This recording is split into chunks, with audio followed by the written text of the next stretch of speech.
often tell people, if you have taken a B vitamin or you've gotten a shot, because some people do the methyl B, injections as well, right after you take it, the level will be really high. So you want to take your blood test like at the lowest end, like before you take your next dose, before you do an injection, if you're injecting, things like that, because it's going to show it's high, like right after you've taken it.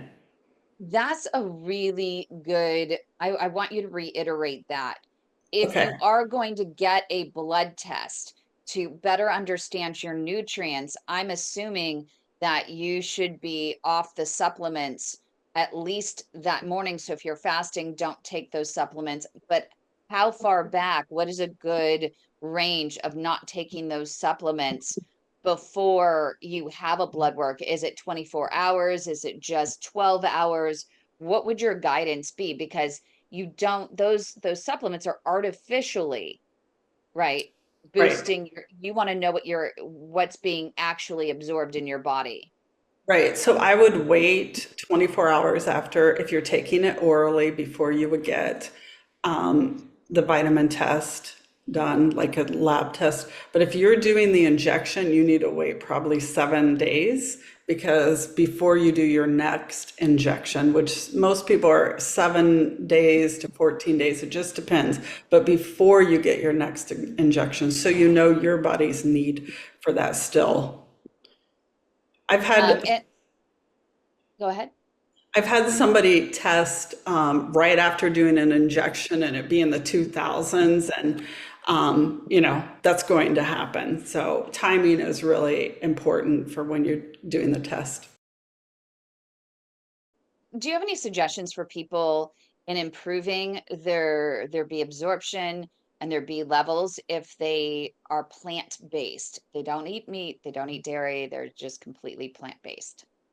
So gets a little harder, right, with the antioxidant needs and knowing what that you need to be doing for plant-based, but with your B vitamins, because they're absorbed in the microbiome, so that means your gut.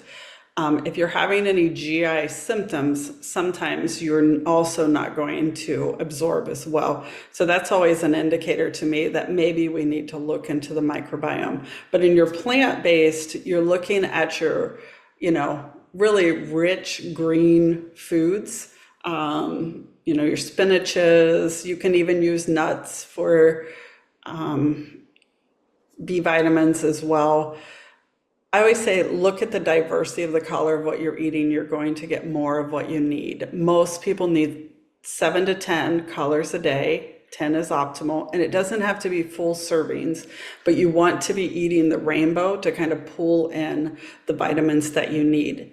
And so sometimes I challenge people. We all eat the same 25 things. If I challenged you to write down what you eat the next week, I guarantee it's over and over the same thing. So the next time you go to the store, pull in a different color that you haven't used of something. And even if you add a little bit of it a day, incorporate it into your food. But diversity is the best to get the B vitamins as well.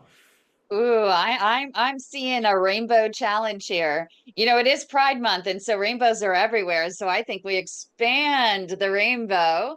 And if you Yeah. get Skittles, you're in trouble. I do not want to see pictures of Skittles in our network. But I would get a good laugh out of it. But don't go buy Skittles. But I would love to do some sort of rainbow challenge and see, someone, show me your shopping cart. Show me your shopping cart. Show me the rainbow. I feel Yeah, like let's what was the other one? Was it the Lucky Charms? Show me the rainbow. yeah. No, no Lucky Charms and no Skittles. Yeah. And so diversity is great. Show us in your food